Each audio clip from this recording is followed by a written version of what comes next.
نحمده ونصلی علی رسولہ الکریم اما بعد۔ حسن یوسف پہ کٹی مصر میں انگشت زنا، حسن یوسف پہ کٹی مصر میں انگشت زنا، سر کٹاتے ہیں تیرے نام پہ مردان عرب۔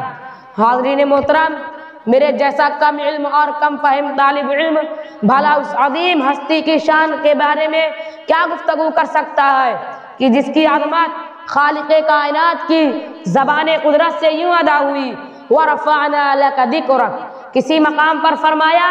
اِنَّا أَعْطَيْنَاكَ الْكَوْثَرَ، تو کہیں یا ایھا المزمل اور یا ایھا المدثر کہہ کر خطاب فرمایا۔ حاضرین محترم، حضور صلی اللہ علیہ وسلم کی طیب زندگی کے دو پہلو، ذات مصطفیٰ اور صفات مصطفیٰ پر ہاتھ لکھتے لکھتے ساکت ہو گئے، زبانیں مدحت کرتے کرتے خاموش ہو گئی، محقق تحقیق کرتے کرتے ملک عدم کو روانہ ہوئے، مفسر تفسیر کرتے کرتے موت کے آغوش میں چلے گئے، مگر ذات مصطفیٰ اور صفات مصطفیٰ کا ایک باب بھی مکمل نہ ہوا۔ حاضرین محترم، میری کیا مجال کہ میں اس محجبین کی شان کے بارے میں لب کشائی کروں کہ جس کے دست اقدس کی ایک انگلی اٹھتی ہے اور چاند کو دو ٹکڑے کر دیتی ہے، جس کے اشارے سے درخت اپنی جڑوں کو توڑ کر زمین کو پھاڑ کر آپ کی بارگاہ میں حاضر ہو جاتا ہے، جس ہستی کی نگاہ اٹھتی ہے سراقہ گھوڑے سمیت زمین میں دھس جاتا ہے، پھر جب نگاہ رحمت اٹھتی ہے تو گھوڑے سمیت زمین سے باہر نکلنا شروع ہو جاتا ہے، جس پیکر نور پر طائف کی بستی میں ظلم کے پہاڑ توڑے گئے مگر زبان مقدس سے بددعا تک نہیں نکلی، بلکہ بقول قلندر لاہوری دعا مانگی الہی قوم کو چشمے بصیرت دے،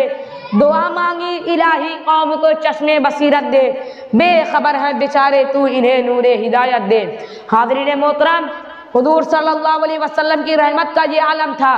کہ آپ نے ایک تھپڑ مارے بغیر حضرت عبداللہ بن عباس جیسے مفسر قرآن تیار فرمائے، جن کی تفسیر قرآن سے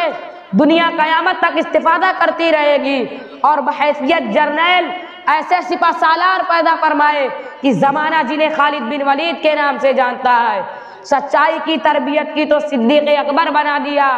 عدل کا درس دیا تو فاروق اعظم بنا دیا، سخاوت کی نگاہ اٹھائی تو عثمان غنی بنا دیا، اور مکتب شجاعت نے علی شیر خدا بنا دیا۔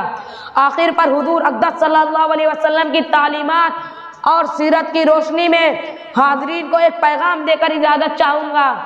محبت کی نظر اہل وفا کی شان پیدا کر، محبت کی نظر اہل وفا کی شان پیدا کر، بلندی اور پستی کی ذرا پہچان پیدا کر۔ دماغ و دل کی اکثر قوتیں پنہا رہیں اب تک، دماغ و دل کی اکثر قوتیں پنہا رہیں اب تک، کوئی ان کے ابھرنے کا بھی اب سامان پیدا کر۔ نہ ہو ماحول سے مایوس دنیا خود بنا اپنی، نہ ہو ماحول سے مایوس دنیا خود بنا اپنی، دلوں میں حوصلے اور حوصلوں میں جان پیدا کر۔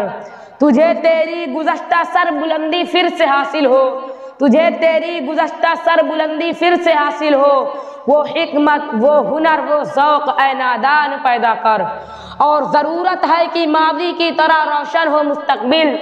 اور ضرورت ہے کہ ماضی کی طرح روشن ہو مستقبل، کوئی خالد، کوئی بوذر، کوئی سلمان پیدا کر۔ السلام علیکم ورحمۃ اللہ وبرکاتہ۔